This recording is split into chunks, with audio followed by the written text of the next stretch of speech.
안녕하세요. 성경머니의 손봉석 회계사입니다. 오늘은 돈 어떻게 투자할까? 1,000만 원으로 하는 최고의 투자에 대해서 한번 말씀드려 합니다. 여러분한테 1,000만 원 있다면 어디에 쓰시겠습니까? 이제 가난한 사람과 부자들은 돈을 쓰는 걸 보면은 이 사람이 가난한 사람인지 부자인지 바로 나와요. 1,000만 원을 가장 만족스러운, 써서 가장 행복한 곳을 찾아서 거기에 쓰라고 하면 보통 이제 사람들이 이렇게 얘기를 해요. 1,000만 원 단위 돈이면 차 사기 딱 좋거든요. 차를 샀을 때 그 만족감. 너무 행복한 거죠. 보통 1,000만 원 있으면 1,000만 원짜리 차를 사지 않죠. 한 2,000만 원짜리 차를 삽니다. 우리나라는 할부 제도라는 좋은 제도가 있기 때문에 1,000만 원 자기동, 그다음 나머지는 할부를 해서 차를 사기에 딱 좋은 그런 액수입니다. 보통 억 단위 돈이 있으면 이제 집을 사고요. 100만 원 단위 돈이 있으면 여행을 갑니다.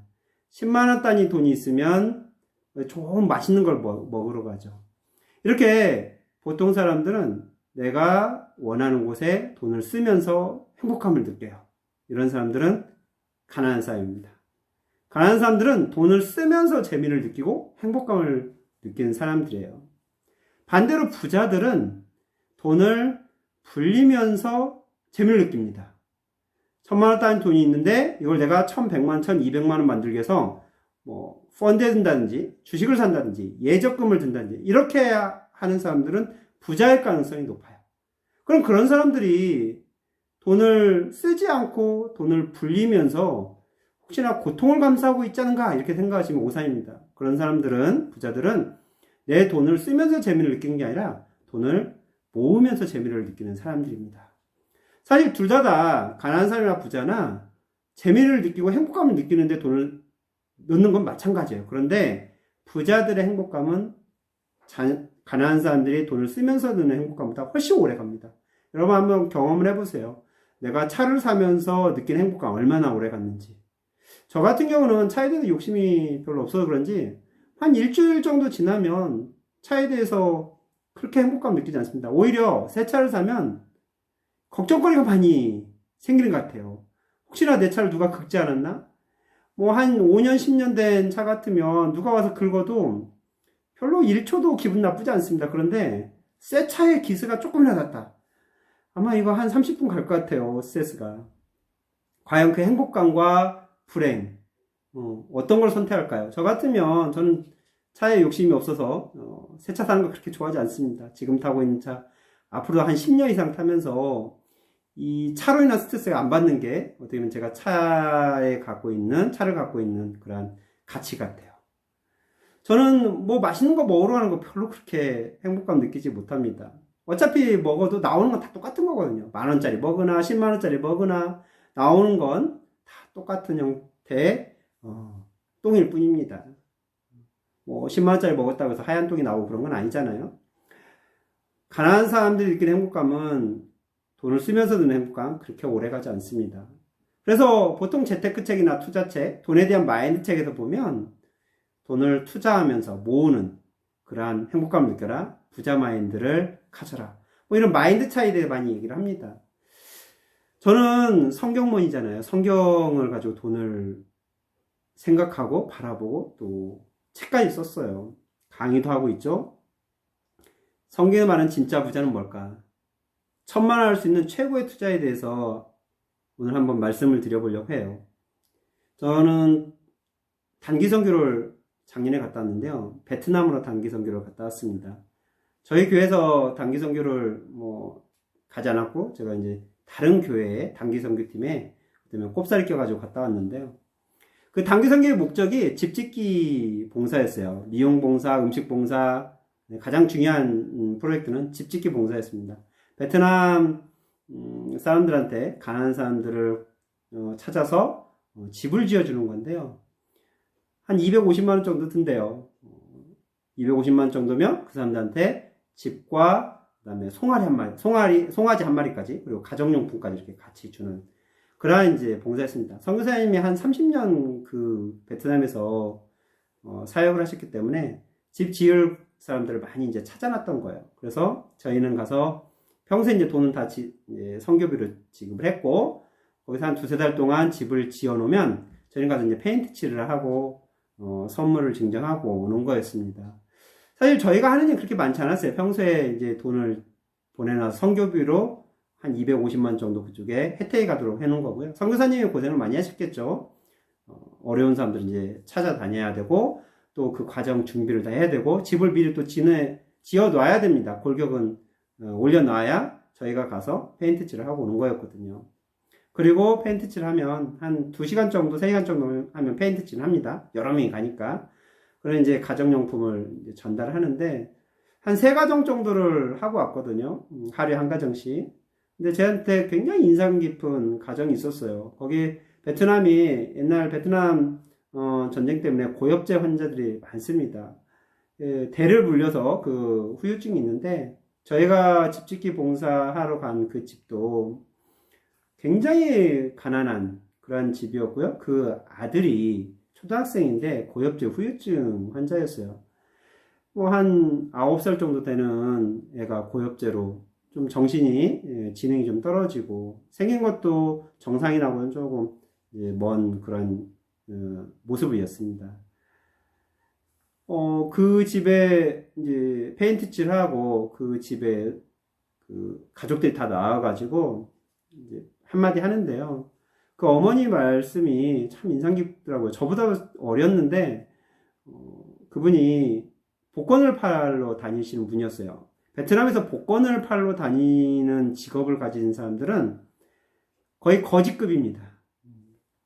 이 길거리에서 뭐 정식적인 직업도 아니고요. 길거리에서 복권을 팔고 그 판매 이익 가지고 하루하루 겨우 연명하는 그런 집이었어요. 그런데 저희가 가기 전까지 그 집이 없었던 거예요. 그래서 천막 하나 쳐놓고 사는 거였습니다. 이제 집이 생겼으니까 얼마나 기쁘겠어요.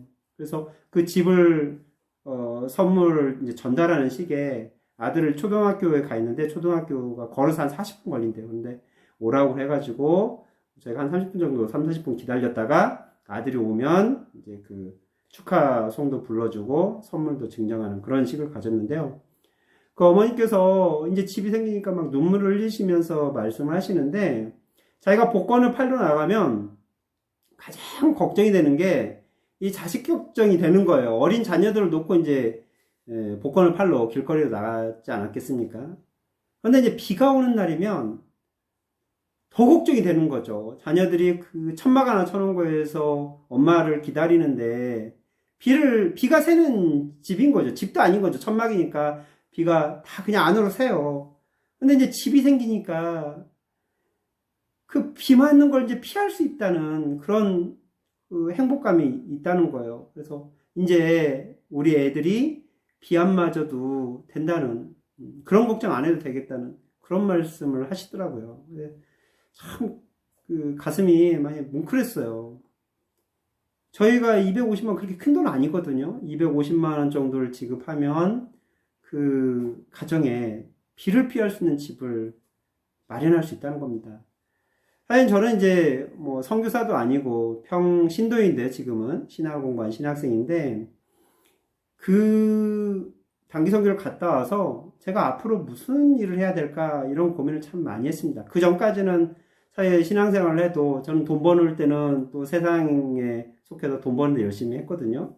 근데 그 단기 선교를 계기로 제가 앞으로 뭐를 해야 될까 고민하면서 계속 어떻게든 집 선물하기, 집 지어주고 집 선물하기 이런 쪽 사람들을 제가 많이 만나게 되고 제 주변에 그런 사람으로 자꾸 연결이 좀 되더라고요.